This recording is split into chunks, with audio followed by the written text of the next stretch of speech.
muchas gracias a todos y a todas por su participación en este duelo de titanes.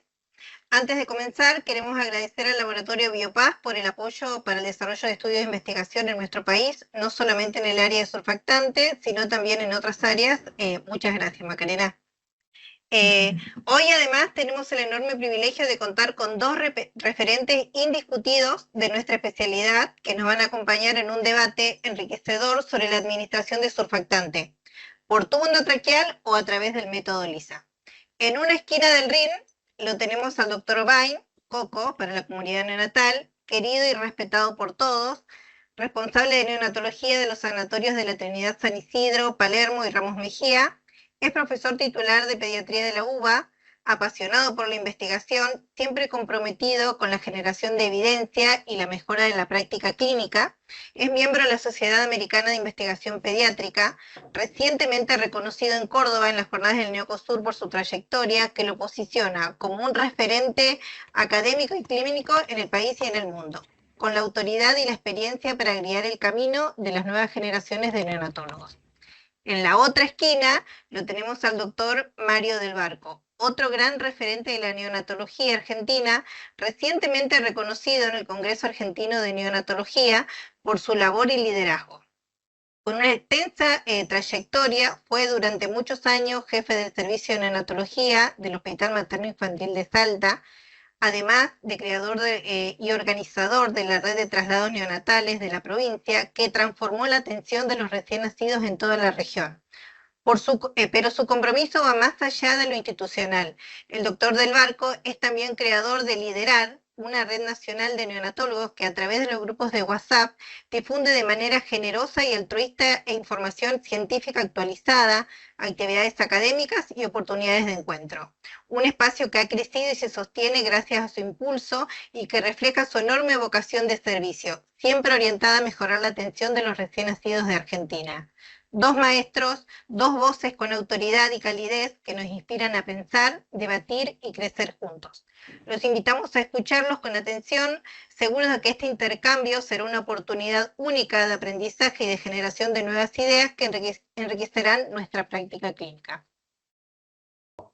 Primero, yo te voy a tener que ir diciendo clic, porque si no, no tenemos forma.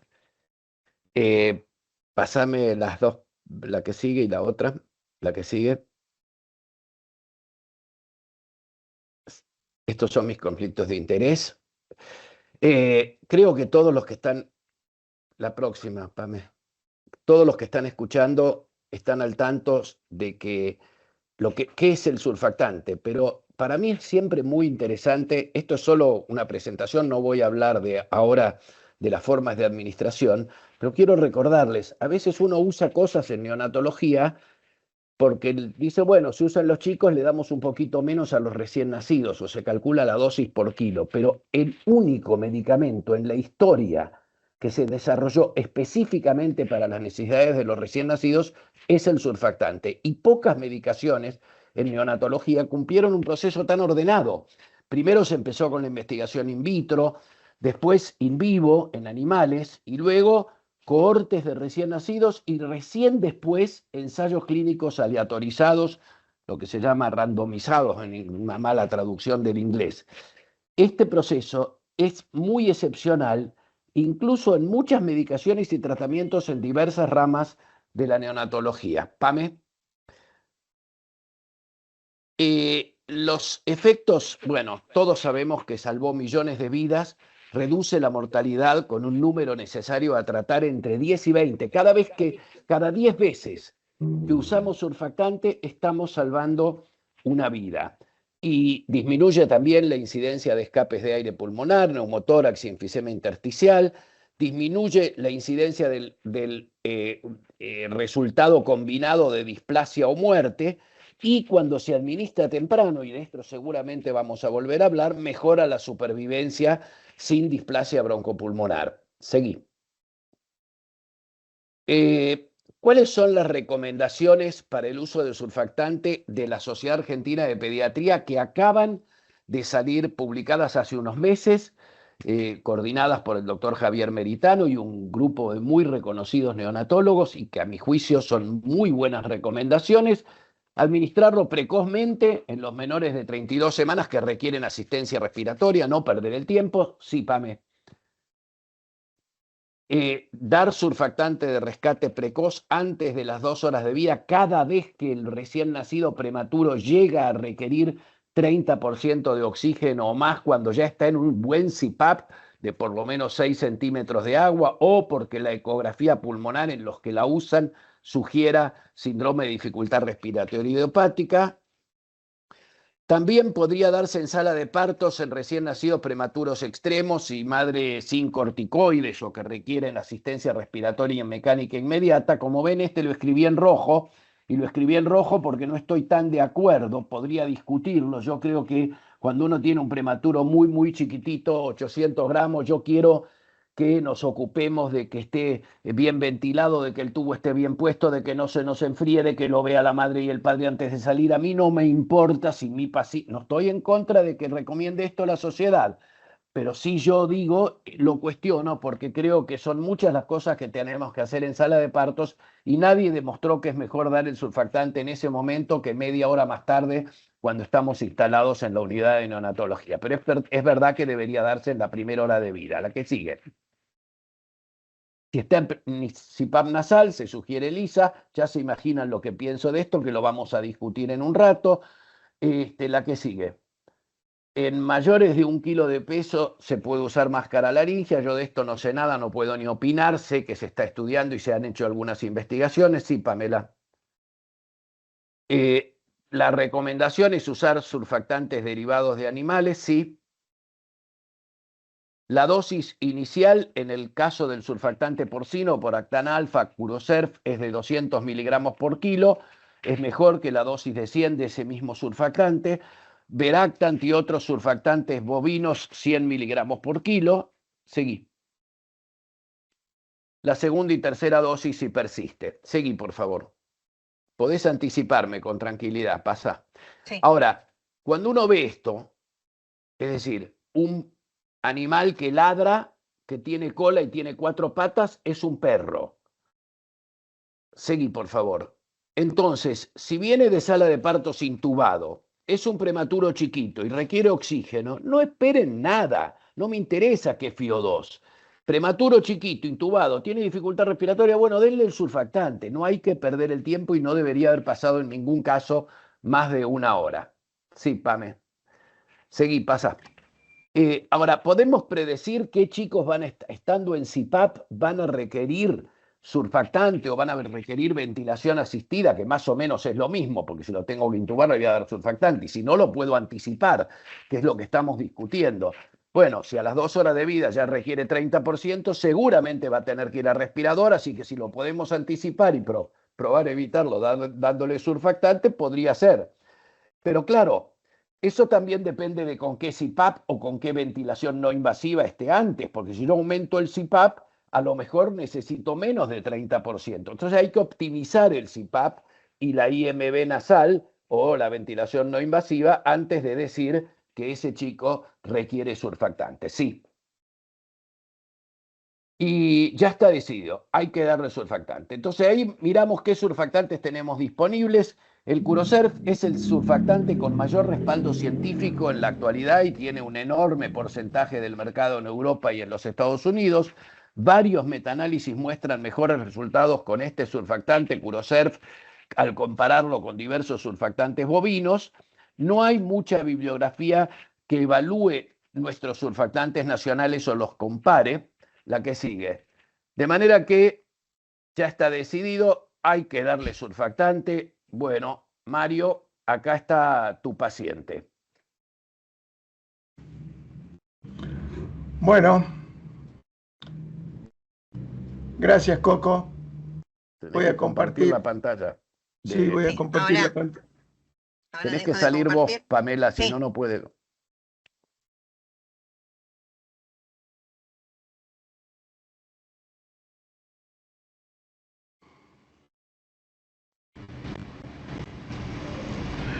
No sé si se ve pantalla completa. No todavía. Hay que poner presentación con diapositivas desde el inicio. Ahí, desde el inicio. Ahí estamos. ¿Estamos? Sí. Bueno, buenas tardes. Gracias, Coco, por haberme ahorrado todo ese tiempo. Con eso ya está dicho, creo que lo más importante con respecto al surfactante. Y bueno, me han invitado a esta confrontación, digamos, cómo administramos el surfactante en este paciente por tubo endotraqueal versus lisa o MIST. La primera inclusión de surfactante en Salta, perdón, se fue la diapositiva.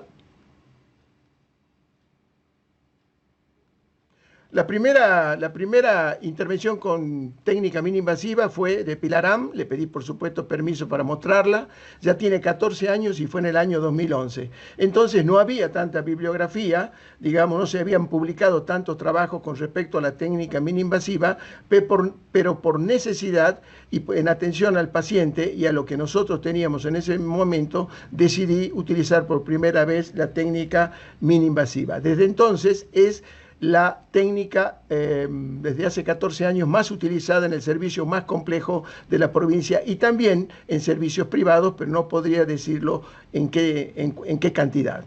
Ahora bien, pero antes de administrar el surfactante y de decidir hacerlo, siempre hay que priorizar lo más importante. Lo primero es lo primero. Esto lo dijo, se le atribuye este dicho a Mario Moreno Cantinflas. ¿Qué significa esto? Significa que esto no quiero que lean todo, simplemente voy a adherir a lo que dijo Coco con respecto al último consenso de administración de surfactante por parte de la Sociedad Argentina de Pediatría. Es un consenso nacional que, digamos, todo está al alcance de todo el mundo. Pero nosotros, en el año de toda la Argentina, nosotros en el año 2011, antes de usar, digamos, la técnica mini-invasiva, escribimos, revisamos la literatura, miramos la factibilidad, analizamos la situación de nuestro servicio, justificamos la necesidad de utilizar la técnica mini-invasiva por una serie de problemas que teníamos en la unidad, y también para aprovechar la experiencia que nosotros teníamos con el uso de CPAP. Ahora bien, quiere decir que lo primero es situarse, y cuando se lidera un servicio, es situarse en el mismo, ver todas las condiciones de eficiencia para decidir la incorporación de un tratamiento como el surfactante en su calidad de instilación mini-invasiva o para incorporar cualquier otra tecnología, equipo, etc. Hace falta consenso, hace falta escribir las normas, tener los protocolos, como los tiene también, por ejemplo, la maternidad Sardá. Ustedes ven que del año 2020 ellos hicieron un consenso y lógicamente cada consenso tiene la adecuación local. No todas las indicaciones o todos los protocolos del extranjero pueden adecuarse a nuestros servicios. Y después recorriendo Latinoamérica vemos que Colombia, Perú, Chile, Uruguay, en México, están todos los institutos u organizaciones que evalúan la tecnología en salud, ya mencionan no solamente el sistema cerrado para administrar surfactante o a través de un tubo endotraqueal, sino lisa o MIST. Y no sé cuánta adhesión hay en los países, digamos, de Latinoamérica, pero sí sé de que nosotros lideramos este proceso desde hace 14 años y les voy a transmitir parte de nuestra experiencia. Pero también no debemos olvidar que EICOR, que es un manual y que es una norma difundida a nivel nacional para la estabilización y la asistencia de los recién nacidos en riesgo, ya incluye en su segunda edición la administración menos invasiva de surfactante.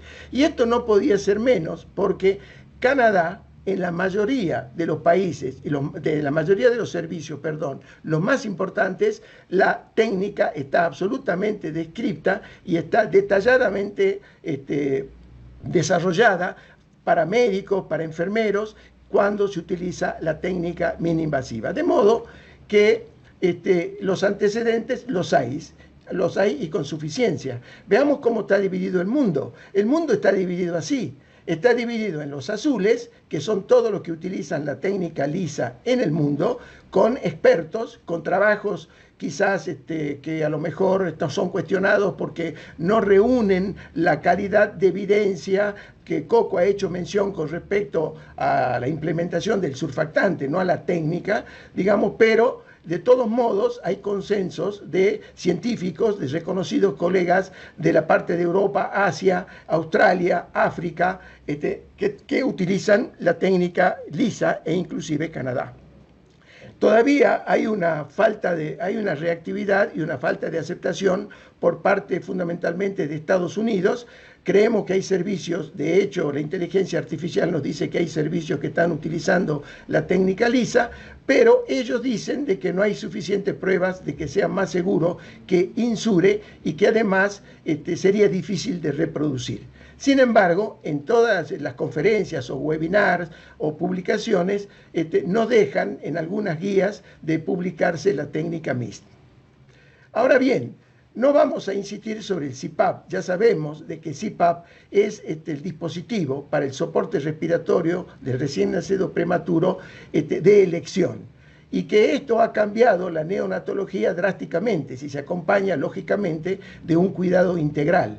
No vamos a olvidar nunca las recomendaciones de Miguel Arguía sobre respecto, y las que dijo Coco también, de que no es solamente dar surfactante, no es solamente colocar CPAP, sino que es mirar el paciente de modo integral y además individualizar el cuidado de un mismo paciente que puede ser diferente entre servicios y aún en el mismo servicio.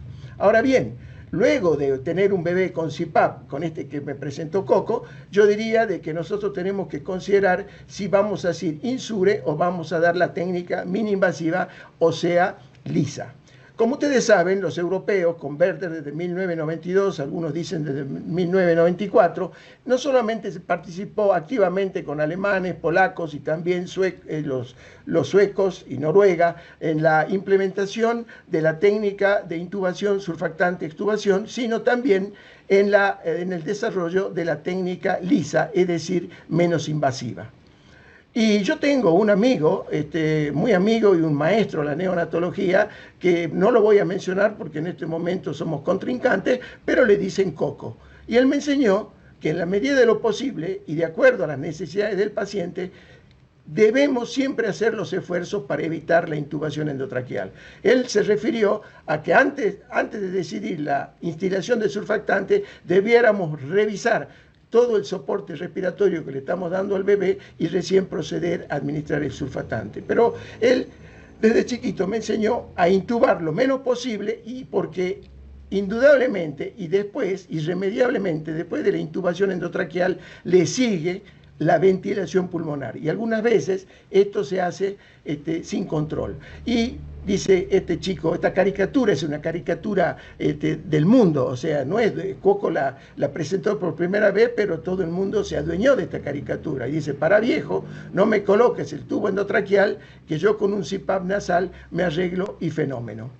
De modo de que la técnica lisa, para ir, digamos, a las partes prácticas, nosotros utilizamos desde el año 2014 y el dispositivo que usamos es un catéter. Es un catéter que se usa para canalizar los vasos umbilicales y que lógicamente es un dispositivo que está aprobado y a través del cual nosotros sabemos que no solamente pasamos hemoderivados algunas veces, sino cantidad de fluidos, administración de drogas, algunas que tienen una osmolaridad importante, de modo de que es un producto, no es un hilo, no es un pelo, no es un elemento, digamos, improvisado, sino que es un catéter que nosotros lo hemos aprovechado para tratar de mejorar la implementación de la técnica.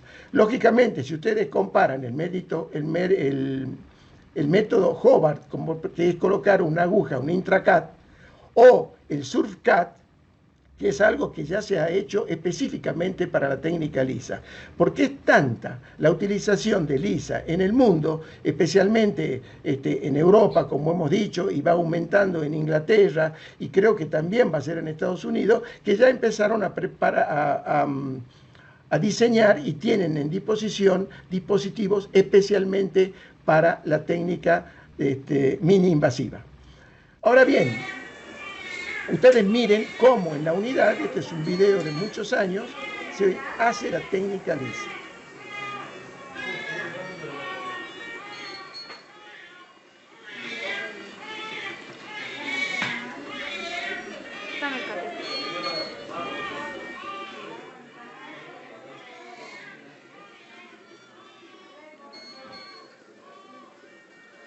vez instrumentada la vía aérea, no se aumentó la FiO2, sino que el estímulo del bebé, la colocación del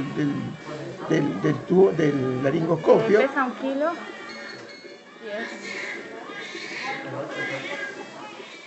Se visualiza la glotis y se coloca el catéter como si fuera el tubo endotraqueal, con la diferencia que no ocupa toda la luz de la vía aérea y lógicamente tampoco se interrumpe la presión positiva ni la FiO2. Se especula que no sabemos cuánto CPAP recibe el bebé con esta técnica, ni si la FiO2 es la misma, pero de todos modos los trabajos observacionales, aquellos que los metaanálisis, la serie de casos, etcétera, han demostrado de que en LISA se pueden presentar algunos efectos, como ustedes pueden ver acá, una desaturación del niño que está contenido, no se hacen demasiadas intervenciones, la frecuencia cardíaca se mantiene en buen nivel, de modo que a medida que transcurre después de los minutos van a ver que el bebé se recupera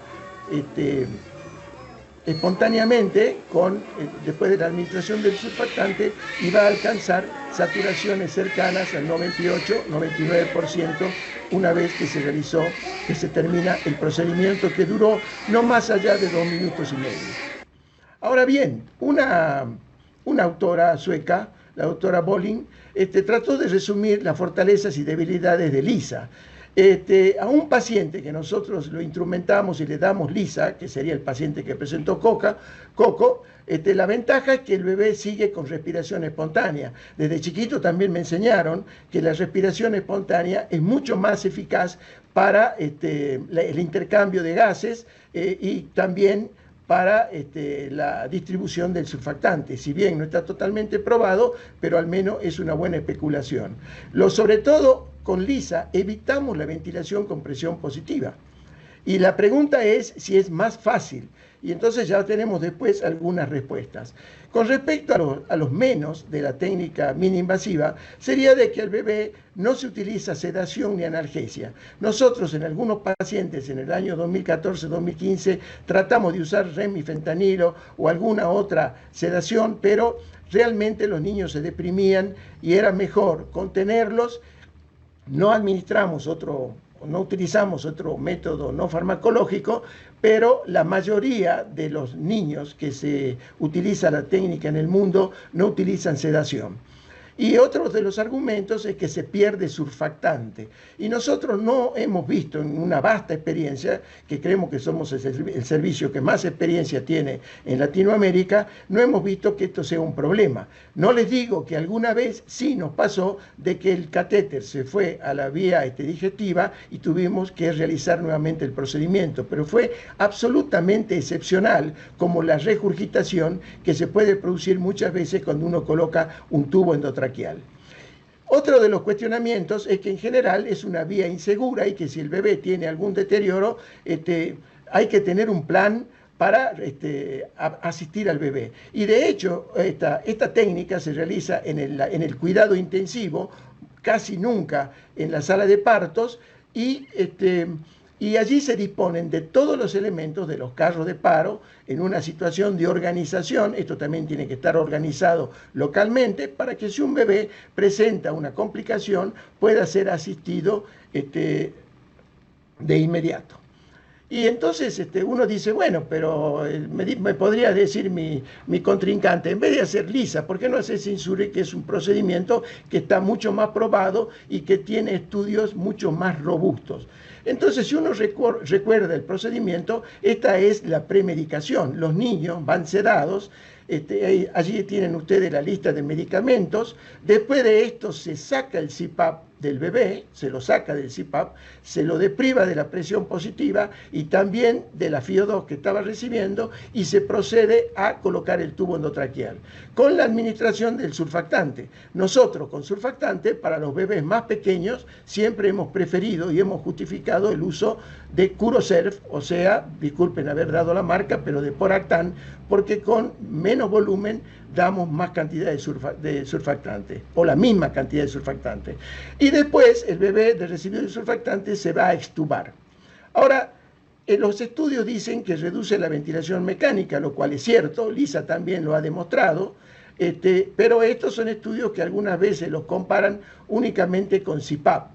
De todos modos, siempre la administración de Insure significa colocar el tubo endotraqueal, y esto inevitablemente, la mayoría de las veces, cae en ventilación manual, ya sea con dispositivos que no tienen control sobre el PIP o sobre el pico, la frecuencia o el volumen tidal, y entonces de modo que nosotros no estamos a favor, por esta razón, con Insure, porque muchas veces no se cuentan con los dispositivos para seguir con una ventilación mecánica adecuada. Y entonces la misma autora analiza las fortalezas y las debilidades con respecto a Insure y dice que hay adecuada analgesia y sedación durante la intubación, lo cual sería un aspecto positivo. El bebé está más relajado, ya lo vamos a ver. Y después de que se puede asegurar una vía que si hay un evento como una apnea o una bradicardia extrema, el paciente puede ser rescatado rápidamente. Con respecto a los menos de la técnica Insure, hablan de que, bueno, el bebé se tiene que intubar y aquí la invasión es importante y la presencia del tubo endotraqueal seguida de ventilación por pocos minutos o por horas se ha visto de que puede producir mayor daño o injuria pulmonar. Ahora bien, ¿cuáles son las dudas respecto a Insure? Que realmente, y yo quiero invitarlos a todos los expertos que están acá y a todos los compañeros y también a las enfermeras y a los que trabajan en los equipos de neonatología, que revisen un poco la técnica Insure y si realmente nosotros cumplimos con los postulados de que la ventilación tiene que ser muy corta, en lo posible menos de 1 hora, o si por el contrario los niños permanecen mucho tiempo en respirador. Veamos una propuesta de Insure mejorada, es decir, en un paciente muy prematuro, fíjense en el grado de monitorización que tiene, inclusive con NIRS. De modo que se hace la inducción reglada, ellos utilizan Propofol, 1 miligramo por kilo, luego comprueban que el niño está sedado y a partir de allí le retiran el CPAP. Luego de retirar el CPAP, van a instrumentar la vía aérea y observen ustedes y comparen con respecto a la técnica Lisa.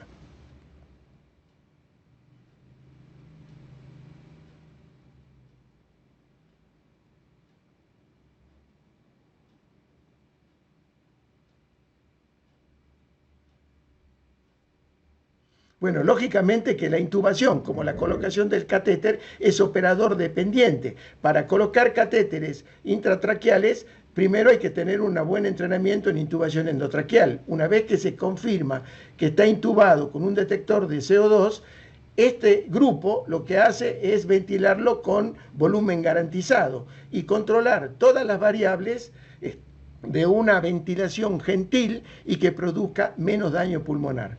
Lógicamente, este es un tubo endotraqueal que tiene 2 vías, donde por un lado se respira el bebé y por otro lado se intila el surfactante. Muchas veces en nuestros servicios tenemos que pasar una sonda a través del tubo endotraqueal, donde lógicamente se obstruye más el paso del aire de entrada o de salida. Y aquí, luego de haber administrado el surfactante, ellos pueden verificar toda la técnica de ventilación con seguridad y con control.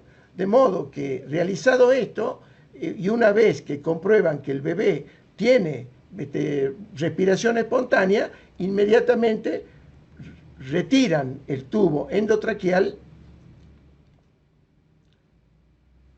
y vamos a, por supuesto, ver de que este procedimiento necesitó una ventilación posterior de casi 7 minutos.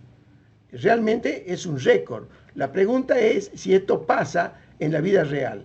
La otra cosa que se le cuestiona a Lisa es que hay que tener entrenamiento. Y yo quiero decirles de que, por ejemplo, en Polonia se hizo un trabajo donde se investigó, luego de un entrenamiento a 500 médicos se les hizo una encuesta para que entre especialistas que están en las barras grises versus los residentes que están en las barras negras, vieran, que dijeran si la técnica era muy difícil, si era difícil, que no era demasiado difícil, fácil o muy fácil. Y ustedes vean que prácticamente el 90% de los médicos, después de recibir un entrenamiento adecuado, con talleres teóricos prácticos, con simulaciones, etcétera, con los recursos que ellos tienen, la mayoría han dicho de que la técnica con LISA es absolutamente posible. Entonces me hablan por teléfono antes de pelearme con Coco, que en realidad no me peleo porque es mi amigo. Entonces me dicen, no, pero lo que pasa es que la técnica lisa es difícil y requiere experiencia. Y yo les digo de que en realidad es reproducible y que con entrenamiento nosotros creemos que inclusive es más segura que la intubación.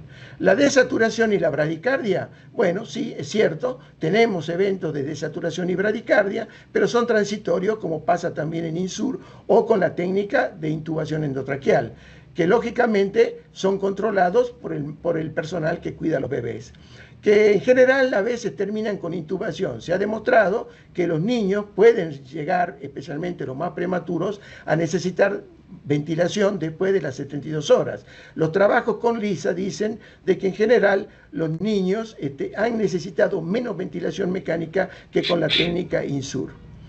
Que dicen de que la evidencia, me dicen, la evidencia es limitada, en los chicos más prematuros no funciona, lo cual yo debo aceptar que en parte es cierto, pero digamos, ¿cuántos de nosotros estamos ventilando chicos o estamos haciendo técnica mini-invasiva en chicos de 25 semanas, de 24 semanas? Hay que seguir con este tema. Dicen que necesitamos materiales especiales y la verdad que no es así. Ustedes han visto que usamos catéteres, otros usan sonda nasogástrica, otras usan agujas de uso cardiovascular, etc. Es incómodo porque el paciente no está sedado. Ustedes vieron la técnica de INSUR, que aún con el paciente con sedación había dificultades con la intubación y además se suma la depresión que hace que el bebé se mantenga más tiempo en ventilación mecánica. Entonces dice, es mejor el INSURE. Y yo le diría de que a medida que pasa el tiempo, LISA demuestra que va siendo adoptado por muchos servicios y que demuestra de que es igual o mejor que LISA. Ahora bien, con INSURE, nuevamente me hago la pregunta, ¿se cumplen realmente las recomendaciones o hacemos el INSURE que a nosotros nos parece? Bueno, y todo tiene modificación y todo va cambiando. La caricatura de Coco se la modificaron ya. Esto lo hicieron en México y dijeron, pará viejo, que yo con CPAP y con LISA me las arreglo. Trata de no intubarme. Finalmente, decirles que esto va a quedar grabado y que aquí van a tener ustedes un código QR con el cual van a poder acceder a bibliografía seleccionada sobre la técnica mini-invasiva para la administración del surfactante. Y con esto doy paso a mi querido amigo para recibir sus opiniones y golpes si fuera necesario. Bien. Y deje de compartir pantalla, Doc, así yo comparto. No, a ver, yo hace poquito tuve el honor de presentar el reconocimiento a Mario en el Congreso Argentino de Neonatología en Mar del Plata, y una de las cosas que dije es que independientemente de su pensamiento, sea de tipo asistencial o sea de tipo organizativo o sea de tipo político, Mario tiene la característica de discutir con gran convicción y cuando está convencido de algo va a pelear hasta el final. Y yo no tengo ganas de pelear. Pásame las que sigue, por favor, Pamela. Hay una blanca ahí.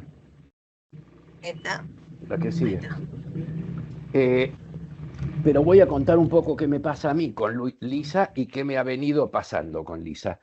Lo primero es qué es lo que me pasa en general cuando hay un tratamiento nuevo en medicina. Y en general uno puede tener distintas reacciones. Por ejemplo, cuando yo todavía estaba en Estados Unidos con el doctor Pruden en la segunda mitad de la década del 80, que fuimos a a trabajar a la Universidad del Estado de Pensilvania, apareció la ventilación de alta frecuencia y la verdad que lo primero que sentimos era que teníamos un gran entusiasmo. Algo que inflaba los pulmones, que no había que inflarlo y desinflarlo para que le llegue el intercambio gaseoso, solo vibrarlo, eso va a andar fantástico. A lo largo del tiempo, bueno, encontró su ubicación, más gente lo usa para rescate, no fue la bala mágica que mataba a la enfermedad respiratoria del prematuro. Hay cosas que me han producido interés moderado. El NIRS, muy interesante saber la oxigenación del cerebro, la oxigenación del intestino, puede ser, pero todavía no se demostró demasiado su utilidad y no me produjo gran cosa cuando apareció. Hay cosas que me producen un enorme escepticismo. Cuando apareció la moda del inflado sostenido durante la reanimación, nunca le creí. Me produjo, sospeché que no iba a funcionar y tuve suerte, aprobé en esa. Es verdad, no funcionó, se demostró sus complicaciones y sus problemas. Con Insure y con Lisa, a mí me pasa que me generaron muchas dudas, me generan dudas. Pasa, Pame. Mi sensación fue la opuesta a la de muchos. Seguí, Pame. Todo lo que sea no invasivo en neonatología suena atractivo, pero hay que buscar la evidencia.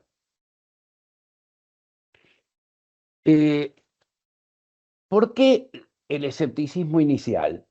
Primero, al igual que con la intubación endotraqueal, con un tubo, hay que usar un laringoscopio. Igual vamos a dar surfactante.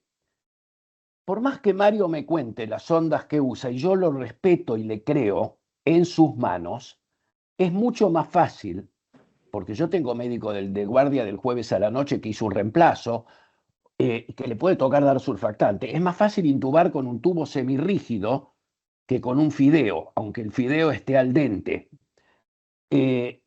Más fácil, muchos profesionales, no solo los jóvenes, les cuesta mucho intubar, aún usando el tubo endotraqueal. ¿Y cuál es mi imaginación? Mi imaginación es que sin un control radiológico o clínico, mucho surfactante va a terminar en el tubo digestivo, por más que hagan la pruebita de aspiración gástrica simultánea. No se dispone de vía aérea si yo tengo que reanimar al chico, y el surfactante a veces obstruye la tráquea y hay bradicardia, o aún sin obstruir por el surfactante, hay bradicardia de saturación y yo no tengo una vía aérea libre. A favor sonaba bien el hecho de que no había que interrumpir el CPAP. Sí, Pame. Con Insure, bueno, ¿cuál era mi cuota de duda con Insure? Algo presentó recién Mario. Si igual pongo el tubo, ¿por qué lo saco sin estar seguro de que el chico se arregla sin el tubo? A lo mejor puedo ponerlo después de haberle hecho el surfactante en volumen garantizado. Y si veo que se le bajan todos los parámetros rápidamente, bueno, lo estuvo porque estaba listo. O lo puedo hacer manualmente, si no tengo volumen garantizado, estar al lado del paciente y que el paciente me demuestre que lo puedo extubar. Mario decía también que estar en ventilación asistida siempre es malo. Sí, es mejor no necesitarla, pero un periodo corto, reglado, con presiones limitadas de ventilación asistida, no está demostrado que sea igual de dañino que cuando lo tengo que poner por más tiempo. La que sigue, Pame. Ahora, alguien me puede decir, pero che, no, tanto no se fracasa en la intubación. Eso es en tu servicio, que son todos troncos. Bueno, no. Este es un estudio importantísimo, no un estudio, un grupo importantísimo que se llama NIAR Forneos, que lo coordina la doctora Elizabeth Foglia, una excelente neonatóloga del Hospital de Niños de Filadelfia, que tiene un registro de lo que ocurre con las intubaciones en 9 unidades de neonatología de Estados Unidos, una y Canadá y una de Singapur. La mayoría de las intubaciones fueron hechas por neonatólogos, algunas por residentes. Y fíjense, el primer éxito con un tubo endotraqueal, 49%. Y la tasa de desaturación severa, 48%, considerando severo una caída de 20% o más. Y otros efectos adversos en otras ocasiones. Dale, Pame. Ahora, cuando colocamos un tubo endotraqueal, hay formas para saber si entró y si sigue en la tráquea cuando estamos por dar el surfactante.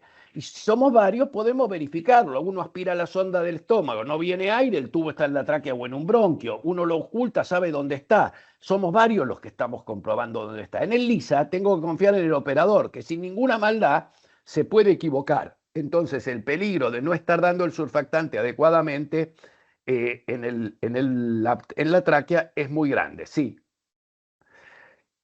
Más aún, varios estudios, lo mencionó y lo reconoce Mario, varios estudios mostraron que la colocación del catéter LISA, en promedio, la colocación e inyección del surfactante dura el doble que cuando se hace a través de un tubo endotraqueal aproximadamente. Lleva más tiempo el tiempo de laringoscopía, sí. Y si usamos un videolaringoscopio, no quiero gastar tiempo en este tema, es muy interesante, disminuye los tiempos de intubación y podría servir para LISA, pero es costoso, no me veo con que tengamos en nuestras unidades de neonatología en Latinoamérica 20 videolaringoscopios para que todo el mundo tenga un videolaringoscopio listo para hacer la administración de surfactantes, sí. Ahora, cuando decíamos las ventajas o desventajas de LISA, ¿qué es lo que hay que mirar para decidir si es mejor? Esto está basado en una revisión del doctor Daniele De Luca y el doctor Eduardo Bancalari, que es alucinante, que está publicada en el 2021 en Seminars on Fetal and Neonatal Medicine. ¿Cuáles son los desenlaces relevantes? ¿Disminuye la mortalidad? ¿Disminuye la displasia? ¿Es mejor la función pulmonar a largo plazo? Importan menos otros resultados tales como la duración de la asistencia respiratoria o si voy a tener que ventilarlo más en los primeros 3 días. Sí. Los problemas complejos, así se llama el artículo, no suelen tener soluciones sencillas. La próxima. Estos son los gráficos, los forest plot, de mortalidad con LISA versus varias alternativas. El de arriba, que como ven cruza la línea, no es mejor, no se demostró mejor. La displasia broncopulmonar en aquellos estudios incluidos en los metaanálisis que se tenía como un outcome, como un resultado preespecificado, tampoco disminuye la displasia, lo que estaba publicado hasta el 2021. Y la necesidad de asistencia respiratoria en las primeras 72 horas, sí hay una disminución con el uso de LISA en los estudios que están incluidos en esta revisión. Pásame lo que sigue. Ahora, el primer estudio grande multicéntrico, que es un estudio alemán de LISA, fue hecho y se siguió a los 2 años a los chicos y no mostró ninguna diferencia en el crecimiento o en el desarrollo neurológico en los sobrevivientes. La próxima. Ahora, ¿cuáles son los riesgos de los sesgos? En muchos de los estudios, el comparador de LISA y le doy surfactante ahora es seguir con CPAP. Muchos de los estudios aleatorizados fueron sigo con CPAP o le doy LISA y le doy surfactante ahora. Quiere decir que el grupo CPAP no recibía el surfactante con la misma indicación que el grupo LISA. Después lo mencionó Mario, sedación o no sedación. Yo entiendo que a Mario le parece, bueno, se le pasa en un ratito, pero la sedación es mucho más frecuente cuando uno lo intuba. Y con LISA, ¿por qué no? Si lo que duele es la laringoscopía, no es el tubo endotraqueal lo que duele. Entonces, parece injusto decidir que voy a usar una técnica donde voy a meter una hoja metálica sobre el paladar de un chico de 800 gramos y voy a decidir que no tengo que sedarlo o analgesiarlo. No siempre los estudios incluyen cafeína en los dos grupos igual y la cafeína, independientemente de que el chico queda respirando espontáneamente, es un estimulante respiratorio aún para los que se ventilan. ¿Qué surfactante se usó? Si se usó bien la dosis, si hubo repetición de dosis. Muchos de los estudios usaban mal la dosis inicial de Curosurf. Y en muchos de los estudios con LISA solamente se incluyeron los chicos mayores de 28 semanas. Si vamos a mirar el outcome displasia broncopulmonar, arriba de las 28 semanas la displasia es bastante más baja que por debajo. O en otros estudios se incluyen pocos.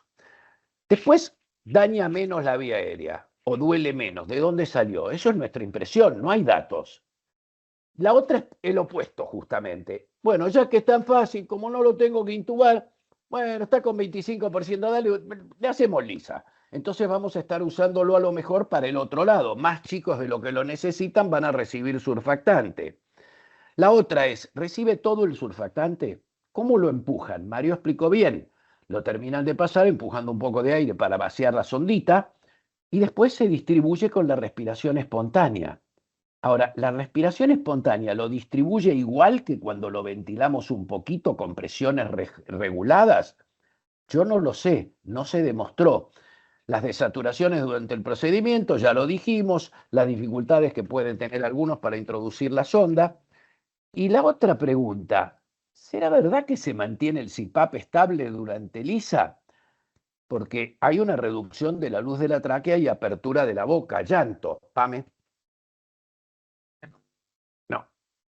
Ahora, si miramos acá, esto son unas cañerías, ¿no? Si la canilla está cerrada, la presión adentro de las tuberías es igual en cualquier parte de la tubería.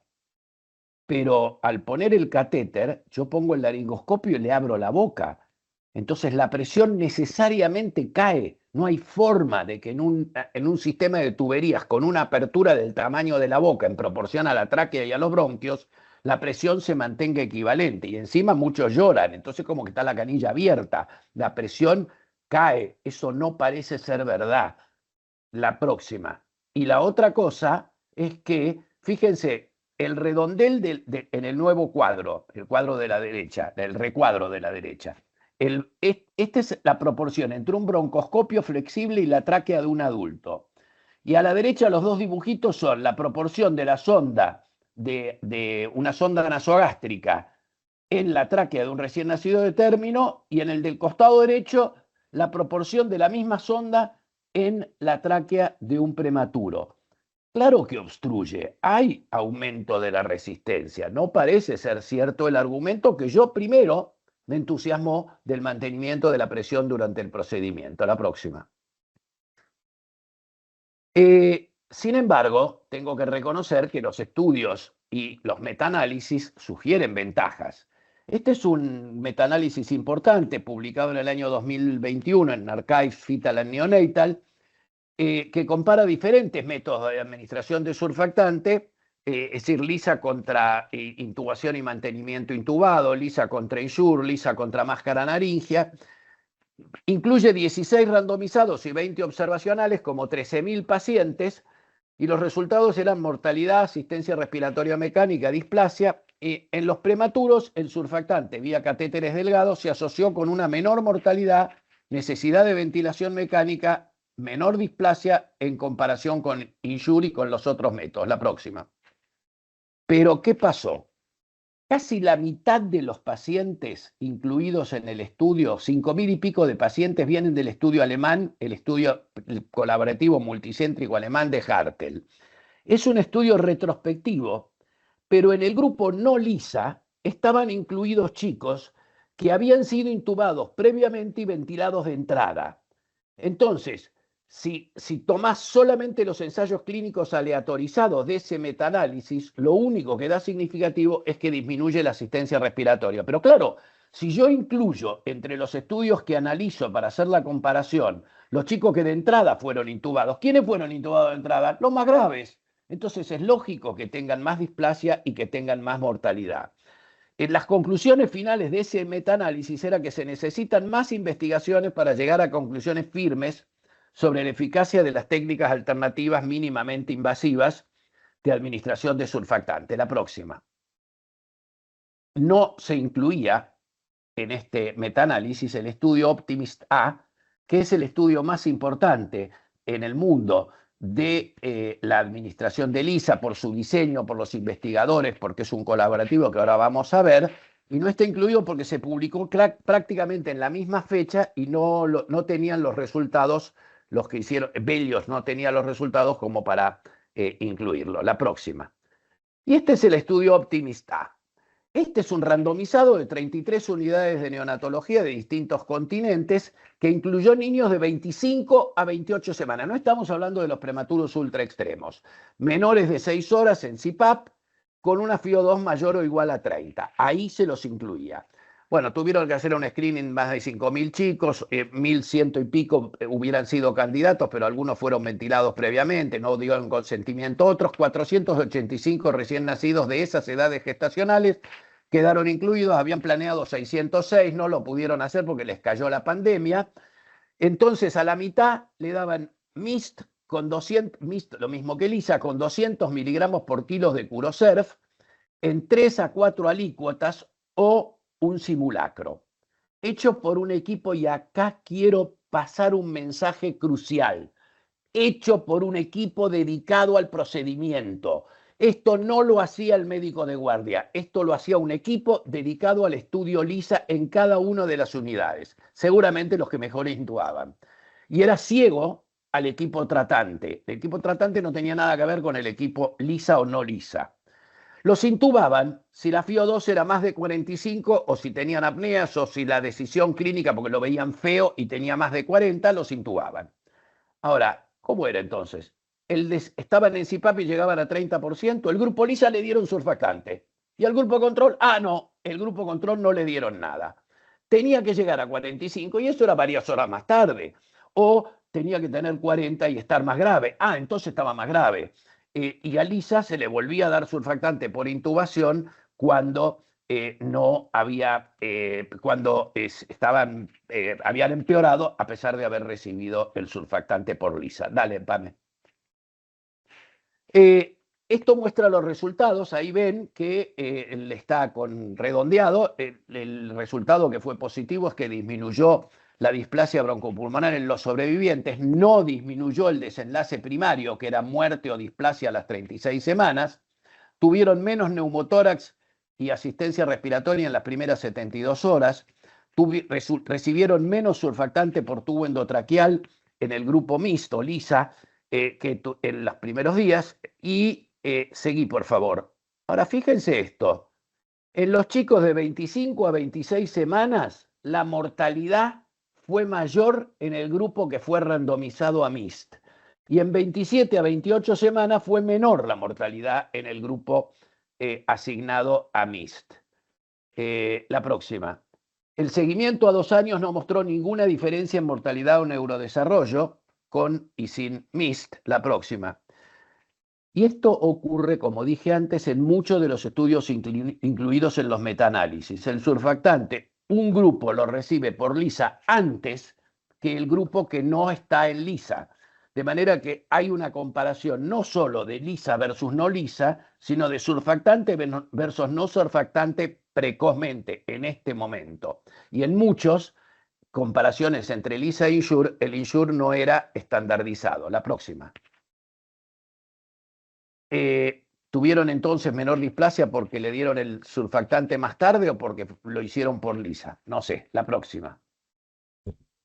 Este es un estudio que yo tengo que agradecerle a Cecilia Cocucci, que acá está escuchando, que una vez sentados charlando de temas varios, me preguntó si yo me había interesado por este estudio y la verdad que lo había visto superficialmente, pero lo volví a ver justamente por sugerencia de ella. Y la verdad es que a mí me sorprende porque quiero mucho al investigador principal, es un brillante investigador sobre temas vinculados con ligadura de cordón, Anup Katiria, de San Diego.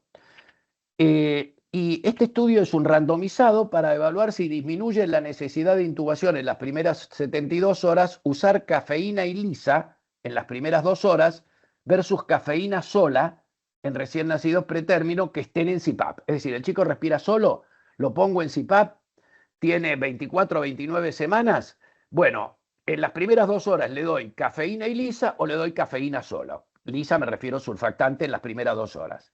Incluyeron 180 chicos de esa edad gestacional, los 2 grupos recibieron la cafeína, el grupo LISA recibió Curosurf 200 miligramos por kilo y siguió en CPAP, y el grupo control solamente estuvo en CPAP. Ambos grupos recibieron surfactante por tubo endotraqueal frente al fracaso respiratorio, más de 40%, acidosis o apneas. Al intubarlos, se le daba surfactante por insure o quedaban ventilados, lo que decidiera el equipo médico tratante, y esto ocurrió en 23% de los que habían recibido LISA y 53% de los del grupo control que no habían recibido LISA ni surfactante. La próxima. La displasia fue menor con LISA y hubo más desaturaciones y más largo tiempo de laringoscopía con LISA que intubando, según los autores. La próxima. No figura a cuántas horas de vida recibieron el surfactante en cada grupo. La verdad que a mí me impactó leer esto porque yo intenté varias veces publicar artículos de estudios nuestros en el New England y siempre me los han rechazado. Me quedé frustrado, excepto una carta al editor con la doctora Liliana Vázquez. Me rechazaron todo lo que mandé. Y este estudio, nadie le preguntó a los autores a cuántas horas recibió el surfactante por primera vez cada uno de los dos grupos. No, parece que no. Y es el New England Journal of Medicine, la próxima. Entonces, como la conclusión fue que, ya lo dije, es decir, comparado con que la próxima. No figura a cuántas horas de vida recibieron Curosurf. Le escribí, como tengo mucho vínculo con Anup Katiria, le escribí y me contestó que me iba a contestar el coordinador de investigación, que me correspondió con este email que está copiado y pegado aquí. Fíjense, acá están los datos que usted pidió. Primera dosis de surfactante, grupo LISA, a los 83 minutos, 1 hora y 23 minutos. Grupo CPAP sin LISA, a las 11 horas, 666 minutos, 11 horas, contra 1 hora 23. La próxima. Más desaturaciones. Seguí, por favor. En conclusión, la displasia fue menor con LISA. Cafeína y LISA disminuyen necesidad de intubación en las primeras 72 horas en pretérminos con CPAP. ¿Está bien esa conclusión? La próxima. ¿Pero fue por LISA o por surfactante precoz? ¿Es negocio usar LISA de rutina? Lo que quiero que se acuerden de esto es que esto fue casi un estudio del surfactante profiláctico, porque si el chico no estaba ventilado, estaba en CPAP, porque a todos estos chicos lo ponían 100%, si respiran espontáneamente y no necesitan ventilación, los ponen en CPAP, y les dieron surfactante sí o sí a la mitad de ellos, a la hora y 23 minutos. Así que habrá que revisar cuán malo o bueno es dar surfactante casi profiláctico con CPAP en estos chicos. Solo la mitad de los que le tocó CPAP recibió Curosurf porque nunca se empeoraron, se mantuvieron con CPAP. Bueno, no sé si eso es bueno o malo, porque esto te arriesga a dárselo a lo mejor un poco demasiado tarde, la próxima, porque eso se define después. Ahora, para que me aclaren, como esto era una pelea de box, para que me aclaren cómo puede ser que el New England publicó esto, yo le pedí ayuda a mis coaches, unos juniors, el doctor Eduardo Bancalari y el doctor Daniele De Luca. Dale. Este es el correo electrónico de Daniele De Luca, que me permitió compartirlo. Es italiano, con lo cual los errores de dicción, por favor, no se rían. Dice que es muy interesante, que es un poco como los trial que dicen que LISA permite menos ventilación mecánica. Claro, pero cuando te pones a mirar, el brazo LISA no recibió sedación alguna. Y el brazo Insure, que tampoco era un verdadero Insure, le dieron propofol, fentanilo, etcétera, como diciendo cómo querés que respiren. Pero sabés, LISA no es medicina, es una religión. Un abrazo y espero veros pronto. Yo no comparto que sea una religión. Por favor, estas son palabras de Daniele De Luca, que se las escuché en público, además del mail.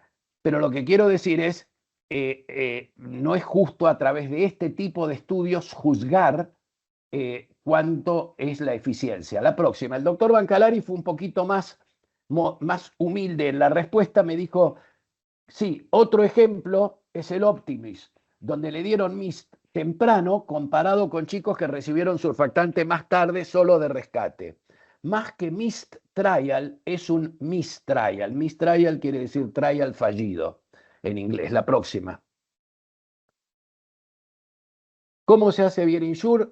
Bueno, como dijo Mario, lo tenés que sedar porque es injusto intubar a un paciente programadamente, no en una emergencia, pero sí programadamente, Hay que verificar que el tubo esté bien puesto, hacerlo corto, 10-15 minutos, con o sin reclutamiento previo. Con reclutamiento previo se lo llama INREC-SURE.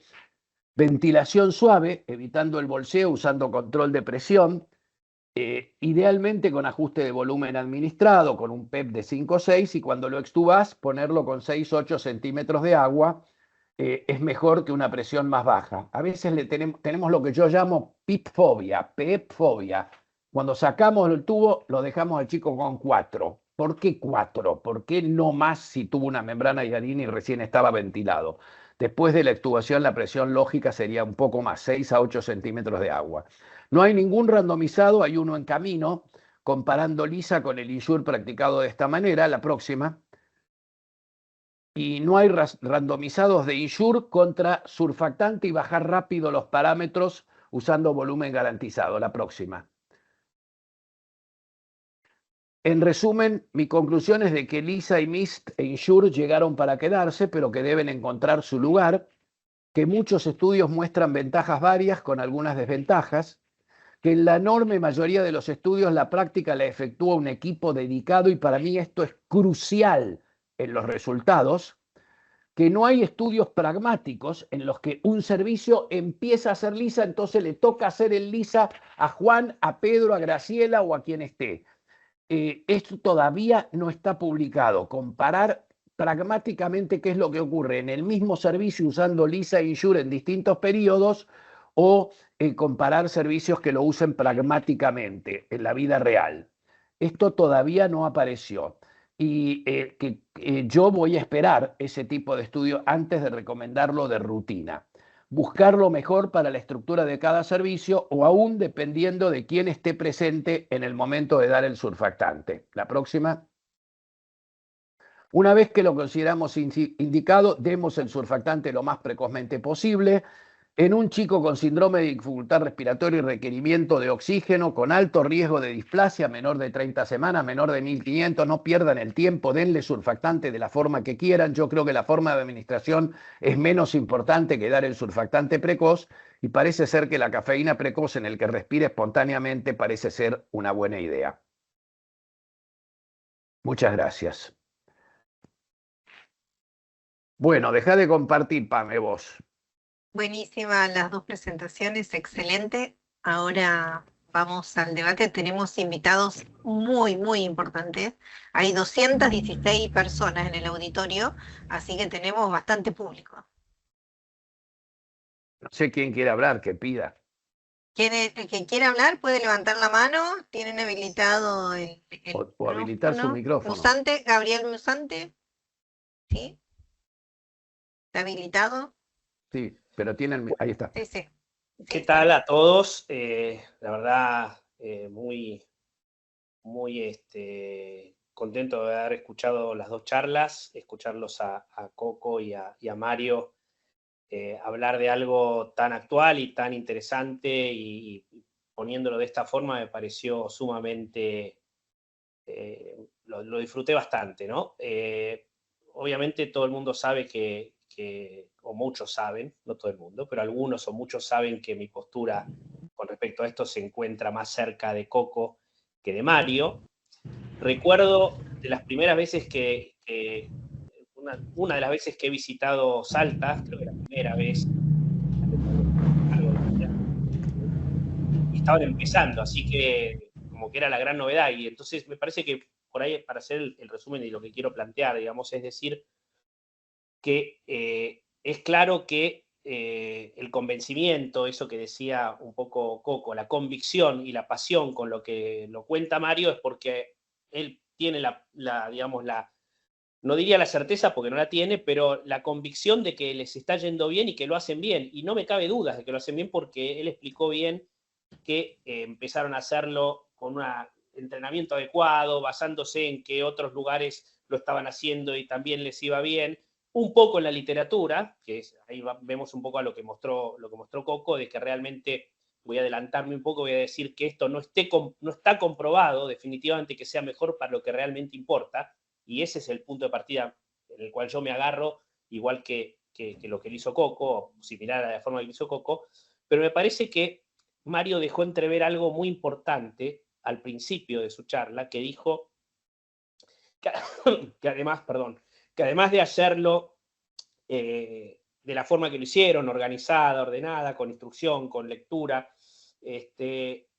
lo hicieron a partir de problemas que tenían y de mejorar y resolver alguna situación que ellos tenían, que puede ser, digamos, no lo dijiste, Mario, pero puede ser que no tenían suficientes respiradores para el número de pacientes que tenían con distrés respiratorio. Esa es la primera razón por la cual uno se metería en algo así. Si voy a disminuir el uso de ventilación mecánica, que no casualmente es aquello que se ve en la mayoría de los estudios, más allá de los sesgos y más allá de los estudios fallidos. Como dijo Coco también, hay muchos estudios fallidos, digamos. Yo creo que los estudios de CPAP, el SUPPORT, el COIN, son todos estudios fallidos también, porque estudiaron los pacientes que no tenían que estudiar, digamos, y siempre nos basamos en esos estudios, ¿no? Pero me parece que lo que quiero cerrar y redondear es que lo importante es saber por qué uno debería hacer esto, y en eso, ahí lo veo a Javier en la foto, que también hemos tenido nuestras charlas y discusiones respecto a esto. Acá en la Austral recuerdo una vez hace ya varios años. El tema es, a mí lo que me resulta, digamos, lo que más ruido me hace, y que quiero dejarlo ahí, digamos, es el hecho de recomendar esto.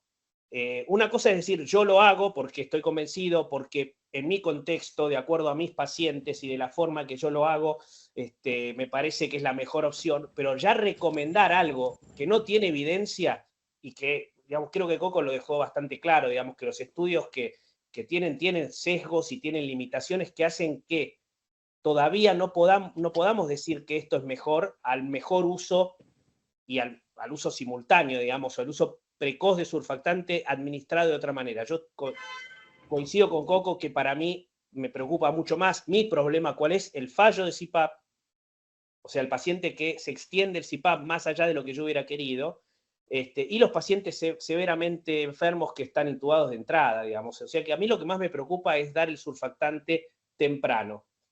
Y le dejo un espacio menor, en mi visión y en mi punto de vista, a la forma de administración, hasta que me demuestre realmente que la forma de implementación, que la forma de administración, perdón, vale la pena por un resultado tan claro y con resultados relevantes a favor, como para yo tener que cambiar algo.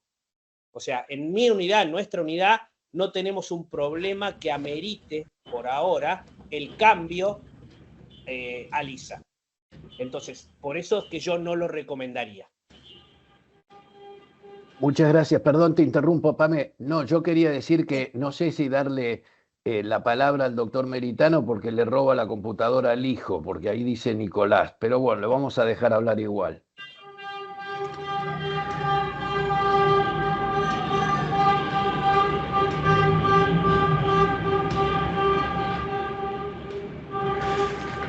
Está muteado.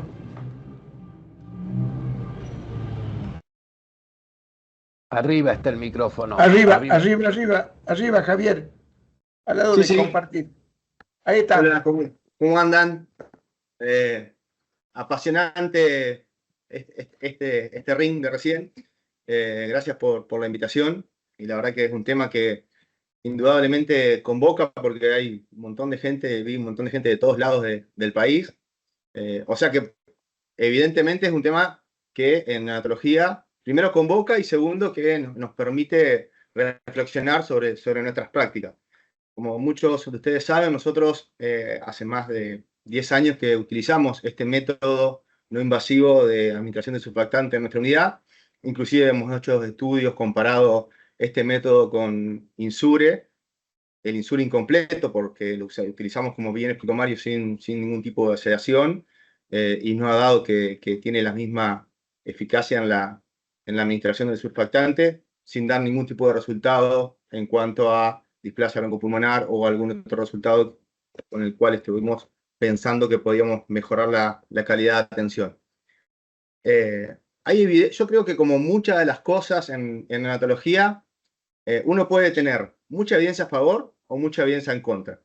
Y depende de lo que uno quiere mostrar, uno puede tener una tendencia a mostrar que LISA funciona, porque tampoco es que LISA es un outsider de la neonatología. Lo usan grupos muy importantes, los grupos europeos, los grupos alemanes, los grupos holandeses, finlandeses, los grupos Australia, Nueva Zelanda, digamos, Bento, Daggerville. Hay, digamos, pesos pesados en neonatología que recomiendan, e incluso con fuerte evidencia, como las guías europeas de distrés respiratorio, la utilización de LISA a favor de menos días de ventilación mecánica, menos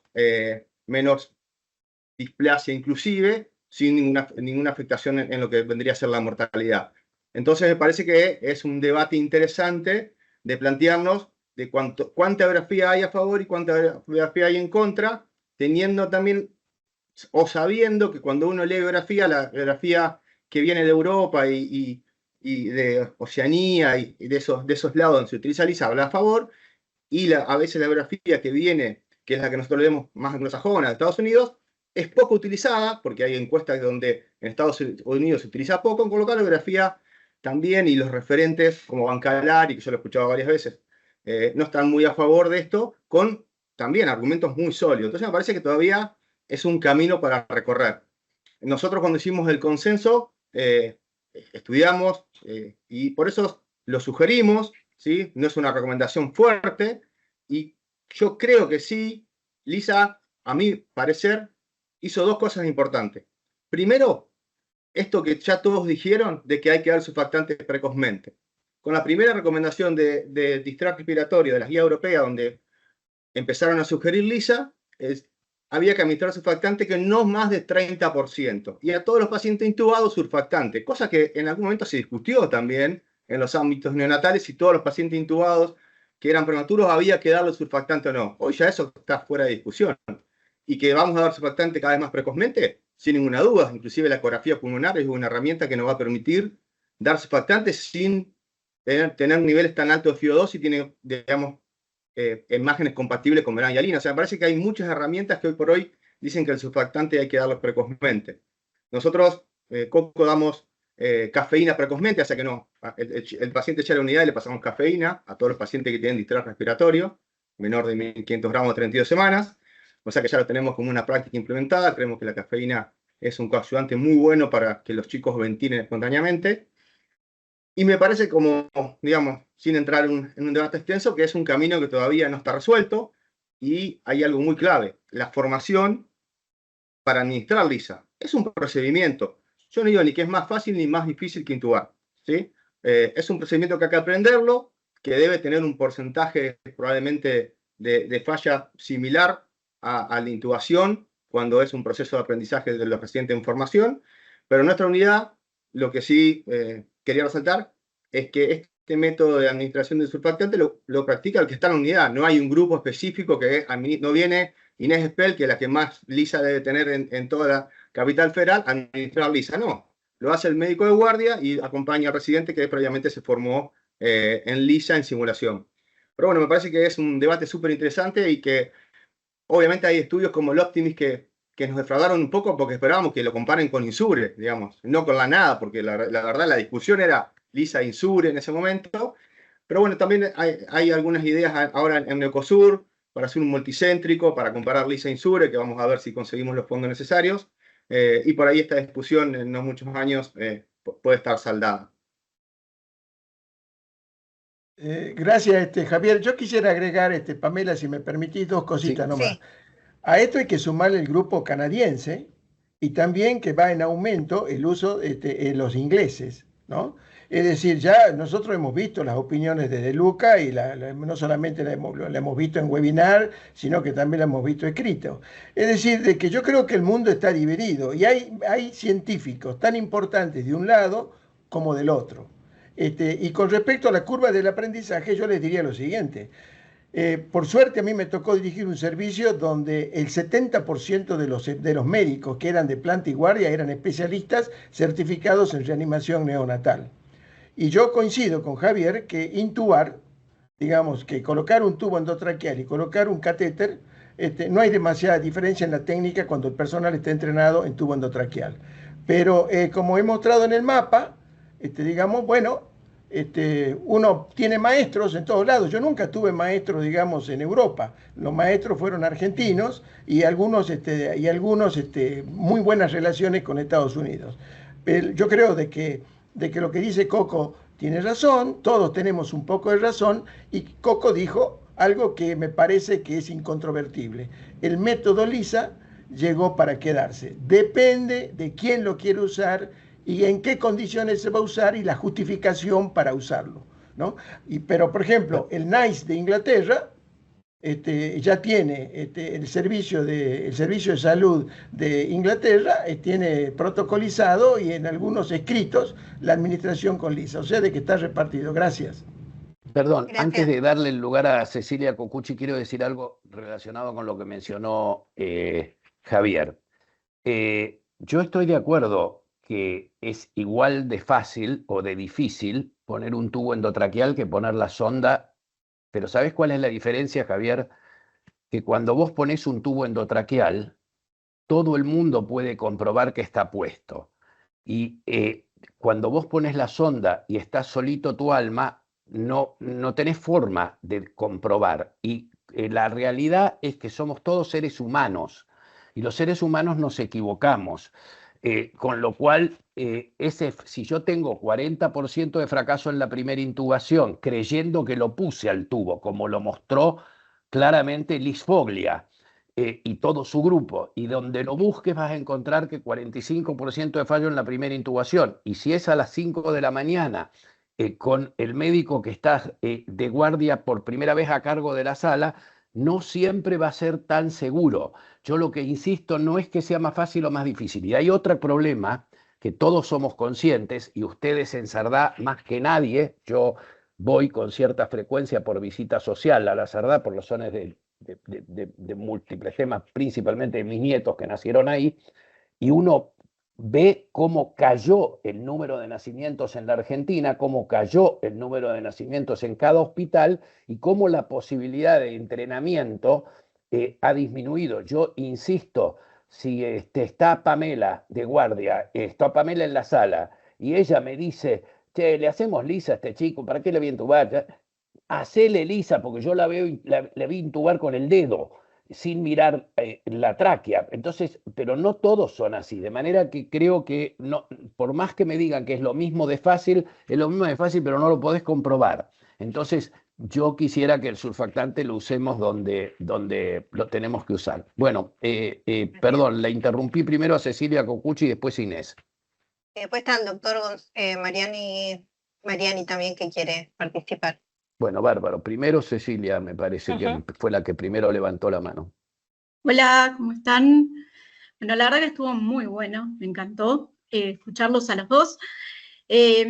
Algunas cosas ya las decía Gabriel, nosotros somos de ahí del mismo servicio, y quedaban algunas más, ¿no? Yo pensaba, la primera, a mí que me gusta todo lo metodológico y todas esas cosas, pensaba en el gran problema del comparador, ¿no? En todos los estudios de LISA son estudios casi de desventaja.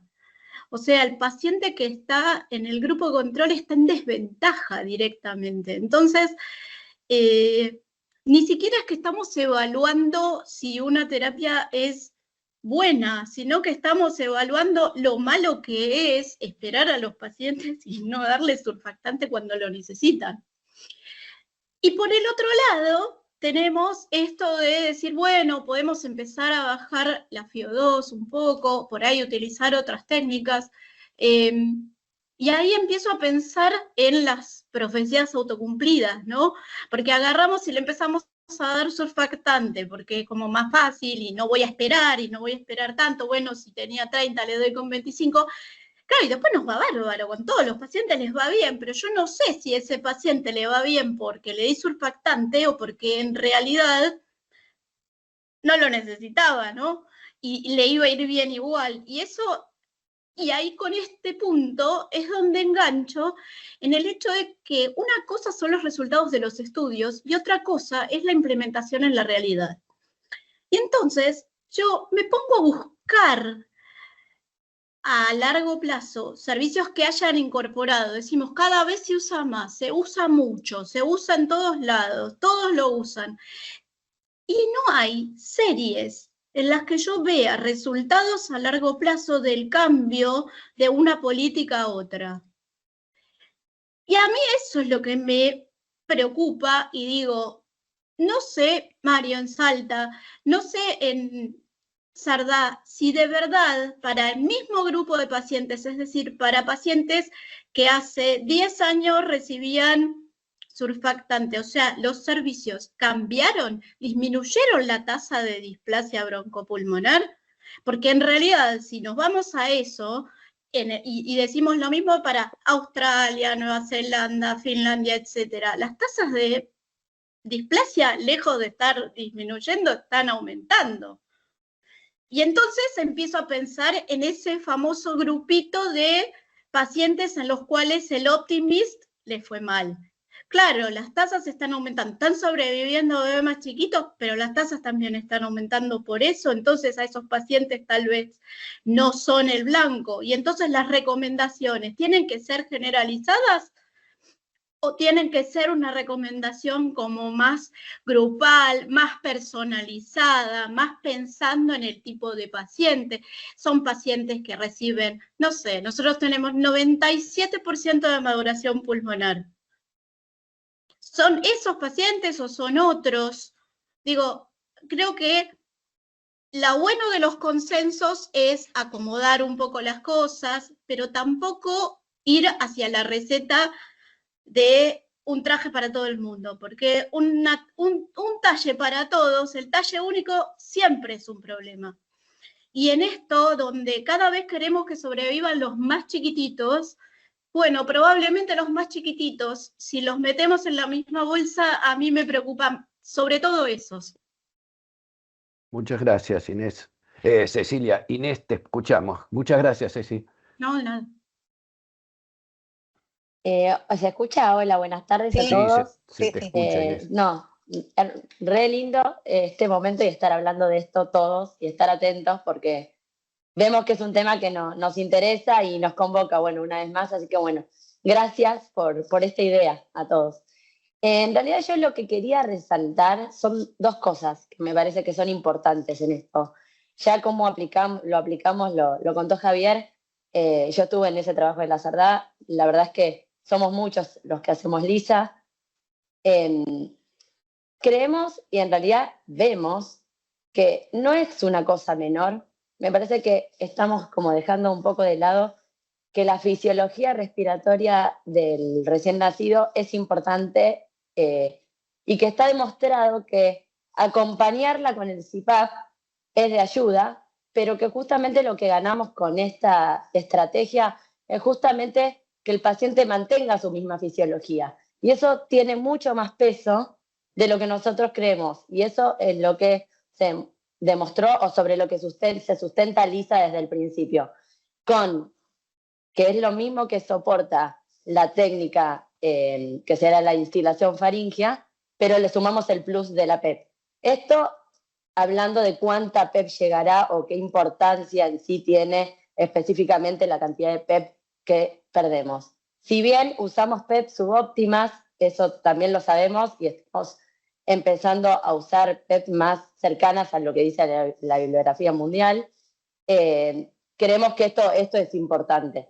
Y después algo que es re importante es la simulación, porque para este gran desafío de que todos estemos entrenados, la herramienta de la simulación es clave. Por suerte pudimos ahora en el Congreso hacer un taller de esto, que tuvo un montón de convocatorias, y nos parece que es una herramienta que es muy, muy útil y que no tiene que relegarse a servicios que específicamente se dediquen a simulación, porque ya está demostrado que lo que se simula y se discute después en los debriefing es lo que demuestra la mayor tasa de mejores resultados en los cambios de las conductas, o aunque sea en asimilarlas y tomarlas como propias.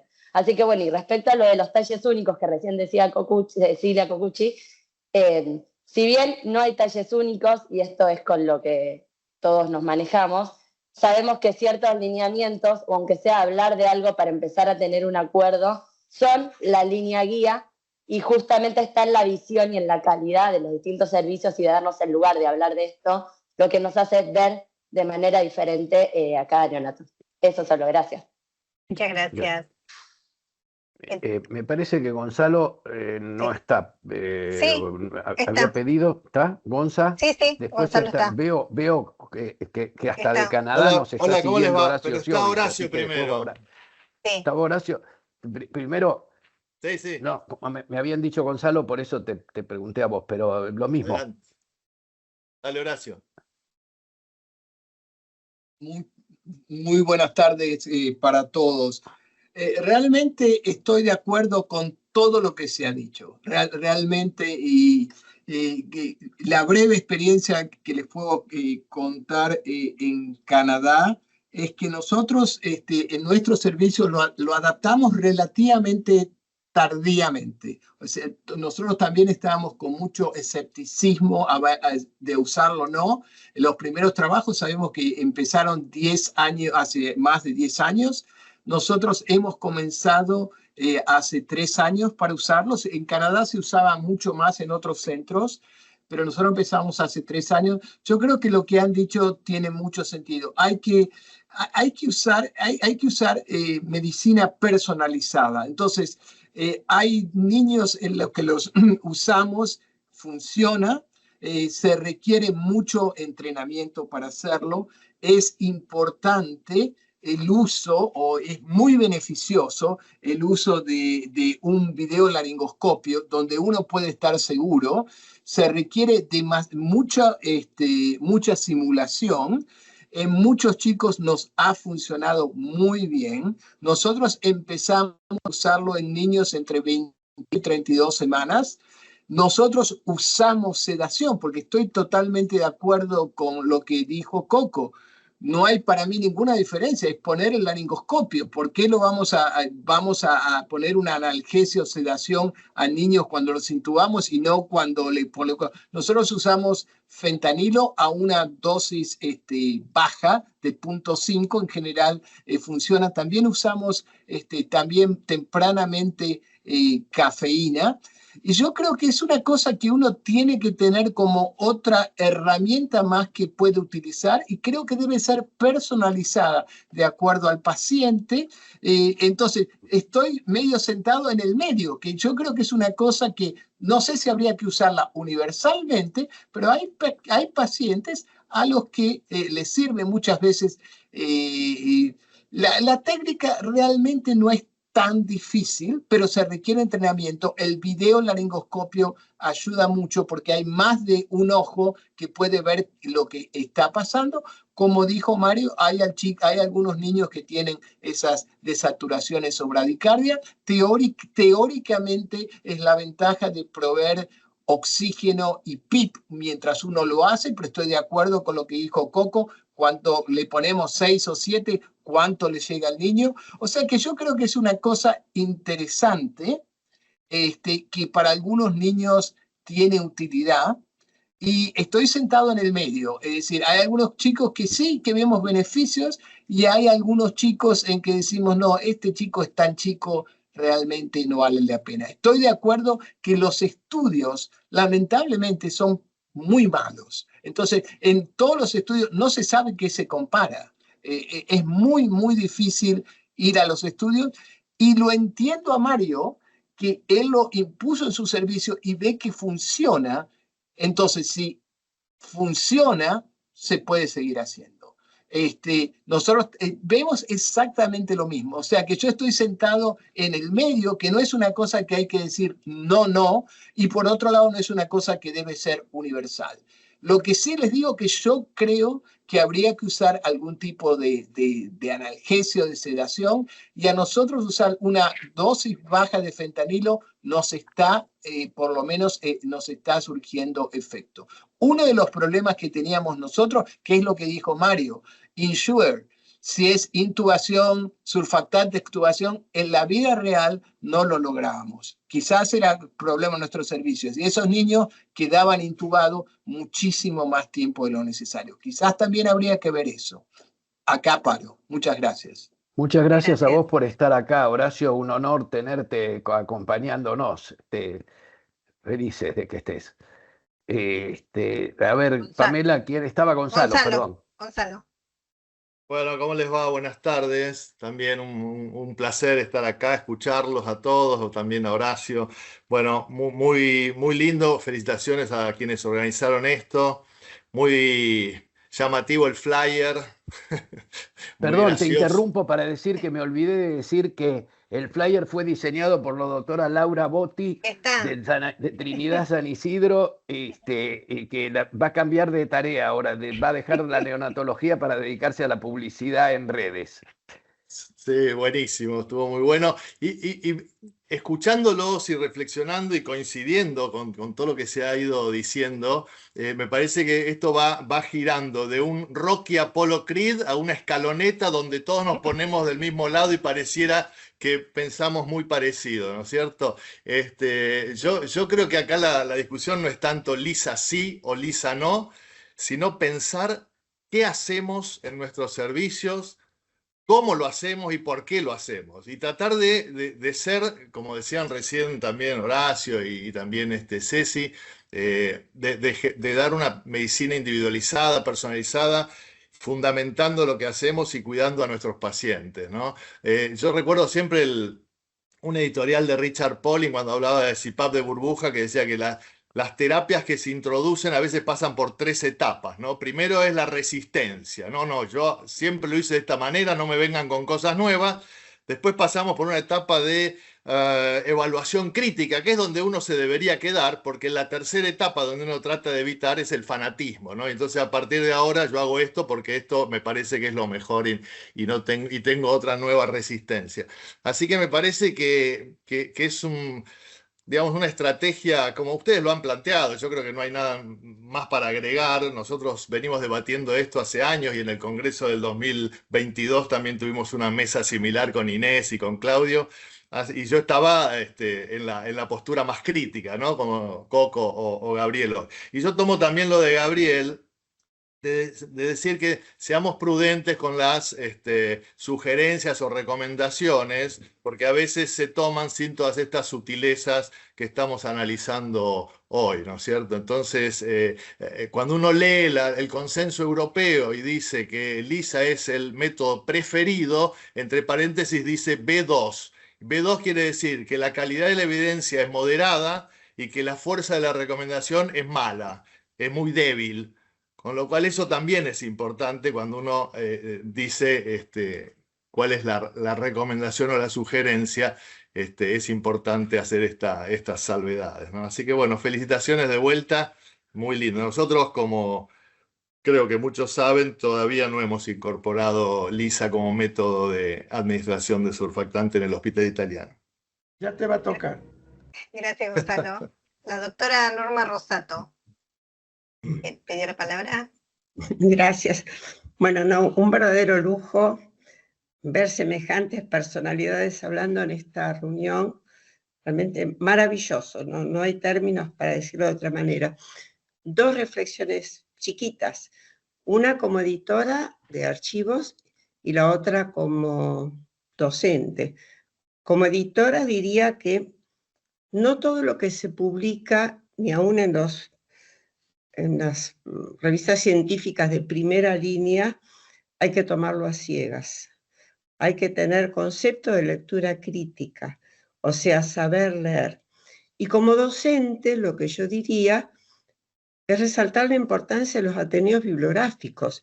O sea, que en cada servicio, y en un tema tan delicado como este, sin lugar a duda y tantos otros, puedan los profesionales en formación escuchar la lectura crítica de los profesionales con más experiencia, enseñarles a leer.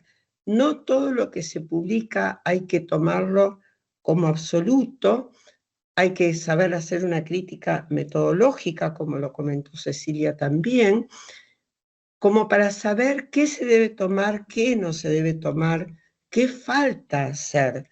Y luego, por supuesto, la experiencia de, en nuestros servicios tenemos este problema, estos recursos, estas posibilidades, y nosotros vamos a tratar de hacer lo mejor posible con lo que tenemos, ¿eh? Pero resalto la importancia de los ateneos bibliográficos en la formación de los profesionales más jóvenes. Gracias.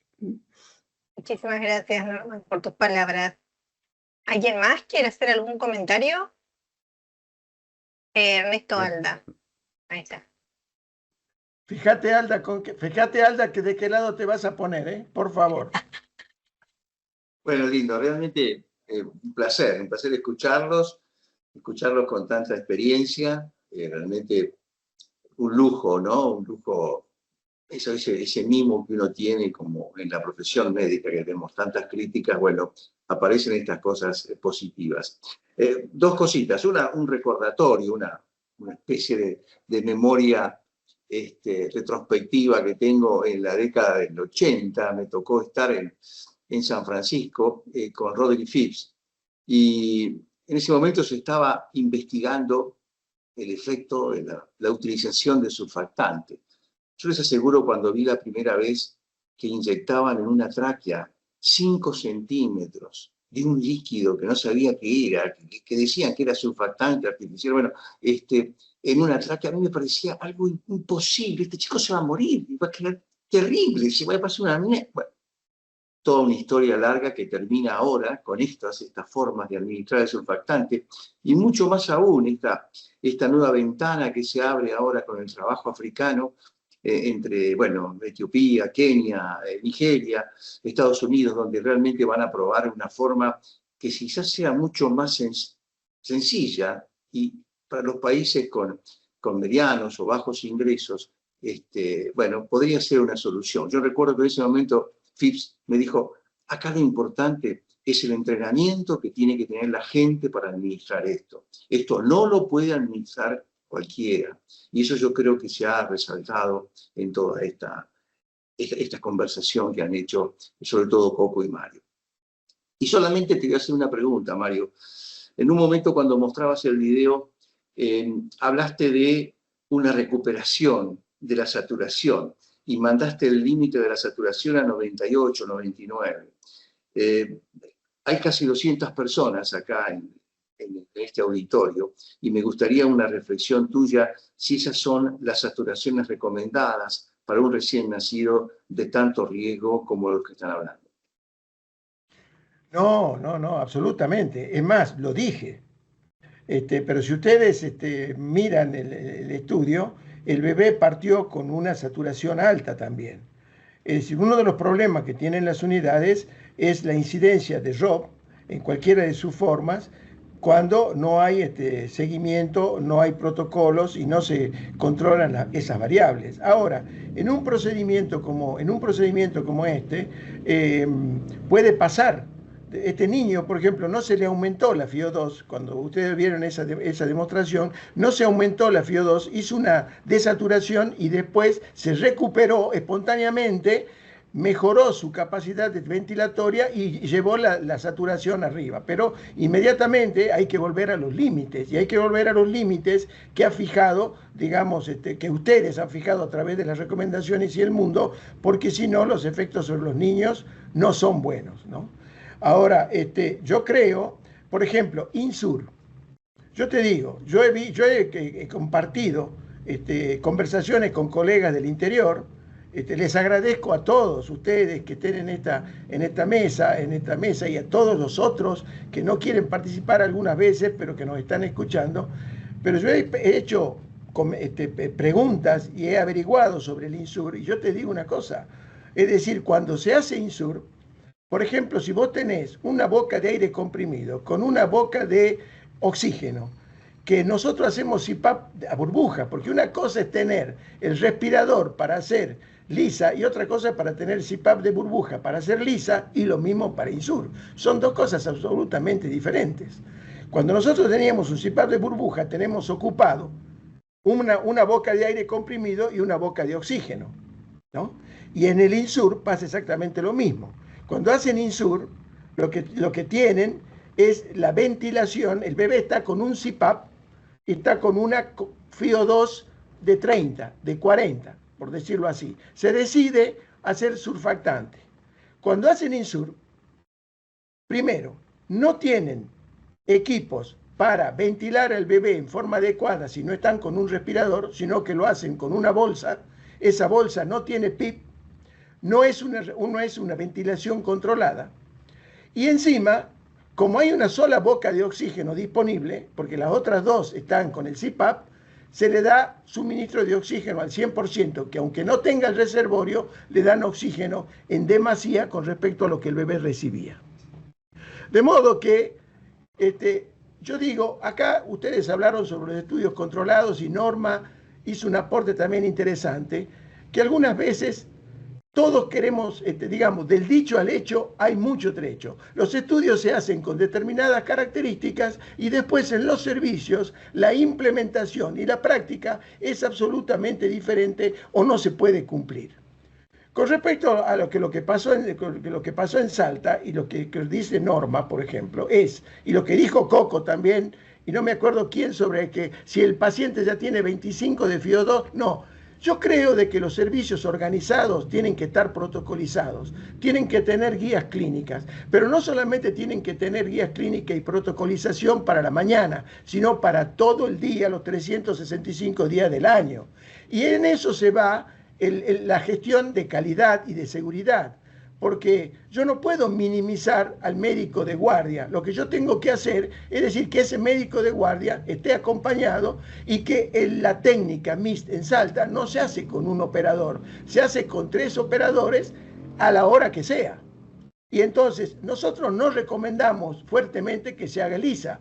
Lo que nosotros hicimos es hacerlo porque necesitábamos y teníamos una situación puntual de falta de respiradores. Teníamos un buen manejo de CPAP, pero resulta ser que después, cuando necesitábamos dar surfactante, no teníamos ventiladores. Entonces, la técnica LISA, para muchos niños, nos resultó útil. Y ahora ya termino, porque me interesa más la opinión de ustedes. En Salta hay una democracia para utilizar las técnicas, pero las 2 técnicas están escritas y están protocolizadas. Y yo le agradezco a Horacio el protocolo que me mandó y que esté presente, porque él me mandó el protocolo de Canadá, que es un lujo, donde ahí uno ve que también las enfermeras participan de la técnica. Pero digo, en el servicio, la gestión, el líder, el que maneja el servicio, tiene que estar encima de poder ver los protocolos, rediscutirlos cuando haga falta, pero una vez que se instrumenta, tienen que montarse los controles necesarios para saber de que se está cumpliendo lo que hemos discutido durante tanto tiempo, porque si no, no tiene sentido. Buenísimo. El doctor Nieto pidió la palabra. Hola, muchas gracias. Muchas gracias por el espacio. La verdad estuvo muy interesante, muy enriquecedor. Bueno, concuerdo con todos los comentarios, ¿no? que dijeron recién, y muy buenos los comentarios también, muy enriquecedores. Voy a aprovechar, como dijo Ernesto recién, que hay casi 200 personas, para recalcar un tema con respecto a la cafeína, como que es uno de los medicamentos del vádemecum neonatal que más evidencia tiene para su uso en la disminución de las apneas, en la extubación precoz, incluso en disminución de la displasia broncopulmonar. Incluso hay estudios que podría mejorar incluso el neurodesarrollo a largo plazo. Y acá aprovechar esto, que hay casi 200 personas todavía conectadas, para pasar un aviso de que el Ministerio compró el año pasado cafeína y se distribuyó en las jurisdicciones, y no todos lo están usando en forma igual. Hay algunas jurisdicciones que todavía les queda stock.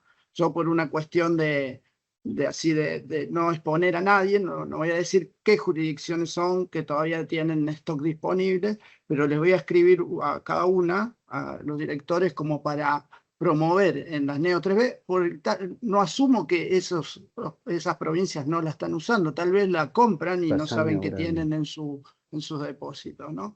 Pero discúlpenme, gracias por la invitación, y paso ese aviso sobre el tema de la cafeína, como que tal vez haya que hacer algún encuentro sobre cafeína, tal vez interesante. Muchas gracias por la invitación. Gracias, muy interesante. El doctor Bain, ¿quería decir unas palabras? Yo quería hacer un comentario de las normas. Yo coincido con Mario, nuestro servicio adolece de tener menos protocolos de los que yo quisiera tener. Pero también estoy de acuerdo con lo que dijo Horacio Siovich y lo que dijo Gonzalo Mariani respecto al tratamiento individual y a la situación individual. A mí no me parece que las normas sean la Biblia o que impliquen el seguimiento estricto y ciego. creo que hay que tener lineamientos generales de manejo de cada una de las cosas, pero no es lo mismo una norma de cómo trato la hipoglucemia, de la norma de cómo ventilo, porque las circunstancias y las cosas que uno mira van más allá de un número. Entonces, creo que es muy bueno que un servicio tenga organizado cómo va a ser lisa o cómo va a ser insure o cómo va a ventilar y sacar rápido el respirador cuando no se anima a sacarlo en forma inmediata, pero esas guías son en general de orientación y después existen un montón de cosas alrededor del paciente que te hacen ir más para un lado o para el otro, que creo que eso medio fue el consenso general. La verdad, estoy feliz de que hayan podido participar tanta gente y de tanto nivel cada uno de los comentarios. Me quedé con las ganas de escuchar a Rubén García Sánchez, que me comentó que estuvo escuchando todo, ahora no lo encuentro en el grupo, y le mandé un WhatsApp y no me respondió, pero claro, son 5 horas más tarde en España, Sí. así que no sé en qué está. Y llevamos 2 horas ya. Pero él está en Salamanca y la verdad me hubiera gustado su comentario porque dice que es una ola que los cubre, cómo ha crecido el LISA en muchos servicios de España. Entonces, pero de todas maneras creo que todos han hecho grandes contribuciones, cada uno de los que habló. Feliz de escucharlo a Mario y de escucharlo firme como siempre, y yo creo que ha sido una muy buena reunión, así que tenemos que reeditarlas, pensar otras causas para pelearnos, no entre Mario y yo, la próxima tendrán que ser otros.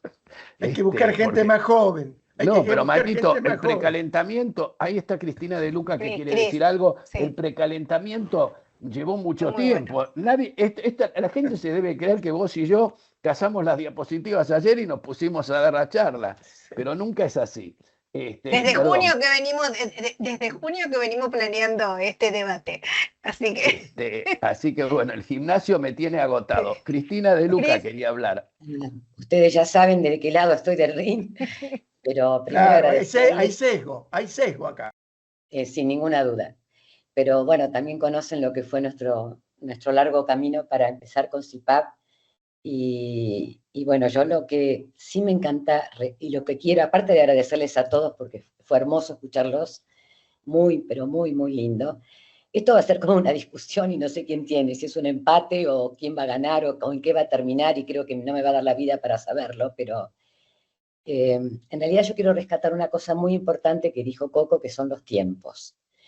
Y los tiempos tienen que ver, además de si es el traje a medida o no, pero el surfactante hay que darlo precozmente. Ahora, ¿en quiénes? Porque también es importante lo que dijo Norma. Hay que saber leer qué estudio y qué se compara y entender en qué grupo de pacientes yo tengo miedo a la displasia broncopulmonar, porque no me sirve el LISA en un chico de 30 semanas que no va a ser igual a uno de 26, ni sé tampoco cuál es la presión final, la MAP que yo voy a tener cuando le abro la boquita para ponerle el laringoscopio, ni sé cuál es el tiempo que voy a tener para poder ponerle los catéteres, para ponerle la sedación, porque poner el laringoscopio produce dolor, y todo eso a mí me sigue preocupando muchísimo, y creo que lo más importante es pasar en el paciente que lo necesita el surfactante en el menor tiempo posible, sería, ¿no? Así que solo eso, rescatar el tiempo para los pacientes que realmente lo necesitan y mirar cuáles son las necesidades del servicio también ha sido muy recalcado. Y también tener presente que en los lugares que no son los mismos, los privados que los públicos, tenemos otros recursos, otra enfermería, otra población, otro porcentaje de maduración pulmonar en los pacientes globalmente. Nuestro servicio es un servicio sesgado, que no hay ningún bebé que suba sin CIPAP de sala de partos, y aquellos que son muy pequeñitos están rápidamente recibiendo surfactante, y tampoco olvidar la cafeína, muy bueno el aporte de los chicos en relación a la cafeína precoz. Así que muchísimas gracias a todos y nada, felicitarlos a todos. Me parece que habría que cortar porque ya llevamos 2 horas de acá y habrá otras cosas, así que bueno. La verdad hay gente que estuvo media hora antes, estaban como ansiosos. Siguen 150 personas todavía conectados. Yo quiero, Coco, a ver, me has rescatado, yo quiero contarles una parte de mi vida, la última de mis intervenciones, que ahora me dedico a la Caja de Jubilados y Pensionados de la provincia de Salta. O sea que me he pasado de la neonatología al otro extremo de la vida. Pero yo quería agradecerte, Coco, la generosidad de convocarme para que podamos hacer esta reunión tan buena en el sentido de la participación que hemos tenido, de los amigos, de poder verlos a través de, aunque sea de la pantalla, de escucharlos, de saber de que en realidad la neonatología argentina ha crecido de la mano de muchos de todos ustedes que están acá, que los puedo ver, y de muchos que están en el interior del país, ¿no es cierto? Y que algunas veces no se animan a mostrar sus trabajos, o a mostrar cómo trabajan y cómo están organizados. Así que yo, Coco, quiero decirte que has sido muy generoso, que desde chiquito aprendí con vos muchísimas cosas, que no tengo que intubar a los chicos cuando hace falta, que tengo que dar el surfactante cuando es necesario, y después la técnica creo que tiene que ser adecuada a cada paciente. Estar con Horacio, con Ricardo, con Norma, y otros que han participado, con Gabriel y todo lo demás, me hacen recordar aquellos años felices, digamos, en los que yo estaba en la neo. Así que te agradezco mucho, y Pamela ha sido un puntal y un réfere extraordinario. Gracias a todos por estar. Así que nos vemos en el próximo ring.